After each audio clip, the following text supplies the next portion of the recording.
وہاں اپنی عقل کو دخل مت دو. دونوں حضرات نے اس کو تسلیم کر لیا. اس تمہید کے بعد میں تیسری بات عرض کرتا ہوں کہ ابھی یہ شعبان المعظم کا جو مہینہ چل رہا ہے، اس میں ایک رات آتی ہے جس کو شب برات کہا جاتا ہے. یہاں دو چیزیں ہیں، ایک ہے خود شعبان المعظم کی اہمیت و فضیلت، اور ایک ہے شب برات کی فضیلت. اس پورے مہینے کی فضیلت امت مسلمہ میں متفق علیہ ہے، اس میں کسی کوئی اختلاف نہیں. اور شعبان کی 1 تاریخ سے لے کر 27 تاریخ تک روزے رکھنے کی بڑی فضیلت وارد ہوئی ہے. اور خود سرکار دو عالم صلی اللہ علیہ وسلم اس ماہ مبارک میں رمضان کے علاوہ جتنا اہتمام روزوں کا کیا کرتے تھے، کسی اور مہینے میں اتنا اہتمام نہیں کرتے تھے. اس لیے شعبان المعظم کی عبادات میں ایک اہم ترین عبادت وہ روزہ ہے. لیکن جب شعبان بالکل رمضان کے قریب ہو جائے تو اس وقت روزہ رکھنے سے منع کر دیا گیا. لہذا شعبان کے آخری دنوں میں روزہ نہ رکھا جائے تاکہ رمضان المبارک کے روزوں کے اندر نشاط باقی رہے، قوت باقی رہے، اور رمضان المبارک کے جو فرض روزے ہیں وہ اچھے طریقے سے ادا ہو سکیں. تو یہ جو مہینہ پورا شعبان المعظم کا ہے، جو رجب اور رمضان کے درمیان میں آتا ہے، اس کی فضیلت تو متفق علیہ ہے. لیکن جو شب برات کی فضیلت ہے اس بارے میں علماء کے 2 قول پائے جاتے ہیں. چونکہ 10 کے قریب روایات ایسی موجود ہیں جن روایات سے شب برات کی فضیلت ثابت ہوتی ہے اور اس رات کی عظمت شان کو ظاہر کیا گیا ہے.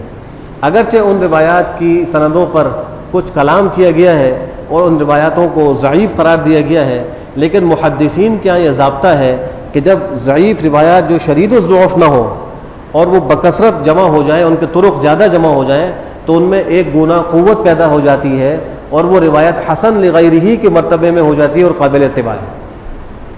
لہذا اس اصول کے تحت علماء نے قول یہ اختیار کیا کہ شب برات میں عبادات کا اہتمام کیا جائے. لہذا ہم بھی مسلمانوں سے یہ درخواست کرتے ہیں کہ وہ اس رات کی عظمت کا خیال کرتے ہوئے اس میں عبادت کا اہتمام کریں. لیکن اس سلسلے میں دوسری بات یہ ہے کہ اس رات میں کوئی مخصوص عبادت منقول نہیں ہے کہ 4 رکعتیں پڑھی جائیں اور اس میں یہ صورتیں پڑھی جائیں، یا اس طریقے سے جو ہے تلاوت کی جائے، یا اس طریقے سے کوئی تسبیحات و وظائف پڑھ لی جائیں. اس کا شریعت سے کوئی ثبوت نہیں ہے. نفل کے اندر عام ضابطہ یہ ہے کہ اس کو اختیاری رکھا گیا ہے.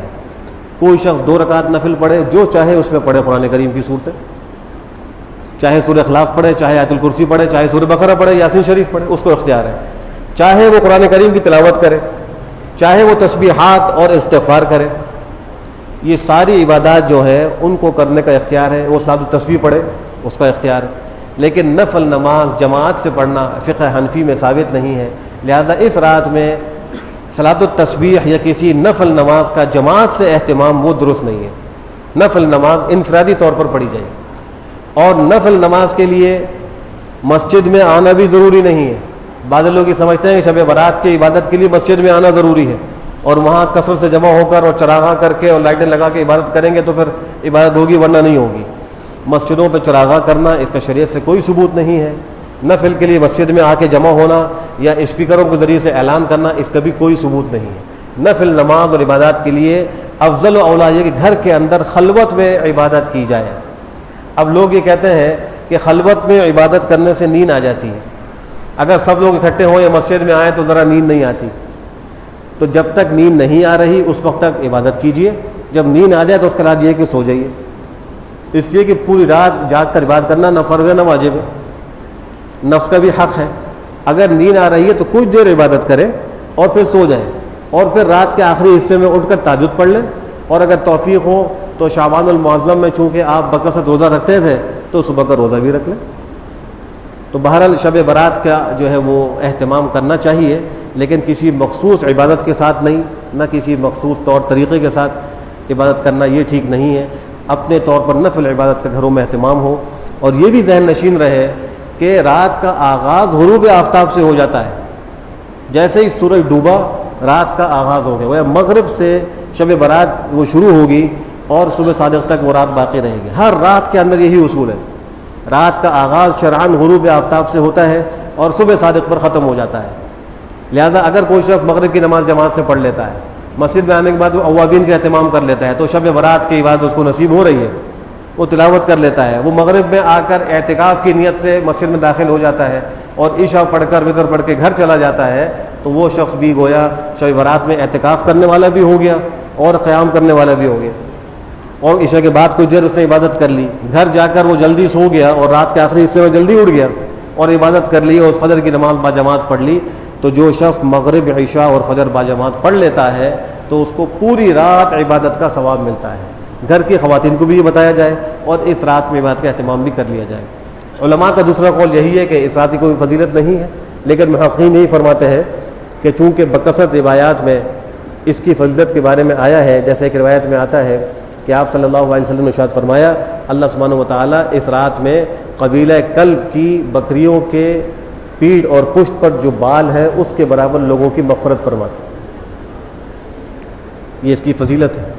اسی طریقے سے ایک روایت میں آیا ہے کہ آپ صلی اللہ علیہ وسلم نے ارشاد فرمایا، اللہ سبحانہ و تعالیٰ آسمان دنیا پر نزول فرماتے ہیں، تجلی فرماتے ہیں، خاص تجلی اس رات کے آغاز ہی سے فرماتے ہیں، ورنہ ہر رات میں آخری جب تہائی حصہ باقی رہ جاتا ہے، روایات میں آتا ہے کہ اللہ سبحانہ و تعالیٰ سمائے دنیا پر اپنی تجلی فرماتے ہیں اور اعلان کرتے ہیں، ہے کوئی معافی مانگنے والا کہ میں اس کو معاف کروں، ہے کوئی روزی مانگنے والا کہ میں اس کو روزی دوں، ہے کوئی مبتلا مصیبت کہ مجھ سے دعا کرے کہ میں اس کی مصیبت کو دور کروں۔ یہ اعلانات ہوتے ہیں، اس وقت جو اللہ سے دعائیں کر رہا ہوتا ہے اللہ اس کی دعاؤں کو قبول کرتے ہیں۔ لیکن شب برات میں غروب آفتاب ہی سے یہ سلسلہ شروع ہو جاتا ہے، جیسا کہ شب قدر کے بارے میں بھی آتا ہے، تو اس میں دعاؤں کا بھی اہتمام کیا جائے۔ اسی طریقے سے جو اگلا دن ہے جو 15ویں شعبان ہے، شب برات جو ہے وہ 14 اور 15 کی درمیانی رات ہے، اس کو کہا جاتا ہے شب برات، اور برات کا معنی بھی یہی ہے بری کرنا، چونکہ اللہ سبحانہ و تعالیٰ قبیلہ کلب کی بکریوں کے بالوں کے برابر لوگوں کو جہنم سے خلاصی دیتے ہیں اور ان کی مغفرت فرماتے ہیں، اس لیے اسراء کا نام شب برات پڑ گیا کہ جہنم سے برات کی رات، یہ اس کا معنی ہے۔ اور قبیلہ کلب کا ذکر اس لیے کیا کہ ان کے پاس بکریاں بہت زیادہ تھیں اور ان کی بکریوں کی پشتوں پر بال بہت زیادہ تھے، تو اصل مقصود بیان کرنا ہے کثرت، اللہ بڑی کثرت سے لوگوں کو اس رات میں معاف کرتے ہیں۔ باقی بعض روایات میں یہ بھی آیا ہے کہ کچھ لوگ ایسے ہیں جن کی اللہ اس رات میں بخشش نہیں کرتے، تو ہمیں یہ بھی خیال کرنا چاہیے کہ وہ صفات ہمارے اندر موجود نہ ہوں۔ ایک ان میں مشرک ہے، مشرک کی اس رات میں بخشش نہیں۔ ایک ان کے اندر اس بال اظہار کرنے والا، تکبر کی وجہ سے اپنے ٹخنے کو چھپانے والا مرد، وہ بھی اس میں داخل ہے، اللہ اس کی بخشش نہیں کرتے۔ ایک اس کے اندر زناکار ہے، ایک اس میں قاتل ہے، ایک اس کے اندر دل کے اندر عداوت رکھنے والا، بغض رکھنے والا، اس کے اندر ناتا رشتہ توڑنے والا، ماں باپ کا نافرمان، یہ وہ لوگ ہیں جن کے بارے میں آتا ہے کہ اللہ اس مبارک رات میں بھی ان کی بخشش نہیں کرتے۔ اگر کہ کوئی ان برائیوں میں سے کسی برائی میں مبتلا ہے تو اس کو چاہیے کہ اس رات کے آنے سے پہلے توبہ کر لے۔ اگر ماں باپ کے حق میں کوئی گستاخی ہو چکی ہے ان کے پیر پکڑ کر ان سے معافی مانگ لیں، اگر وہ زندہ ہے اور انتقال کر گئے ہیں تو ان کے لیے خوب استغفار کریں، صدقہ اور خیرات کریں، اور ان کے قرابت داروں کے ساتھ حسن سلوک کریں، ان کے دوستوں کا اکرام کریں۔ اللہ کی ذات سے امید ہے کہ اللہ اس کے اس گناہ کو معاف فرما دے گا۔ تو یہ جو گناہ جو میں نے ذکر کیے ہیں، اگر کسی سے قطع رحمی کر لی ہے، کوئی شراب پینے کا عادی ہے والعیاذ باللہ، کسی نے کسی کو قتل کر دیا ہے، کوئی زنا میں مبتلا ہے، تو ان سب سے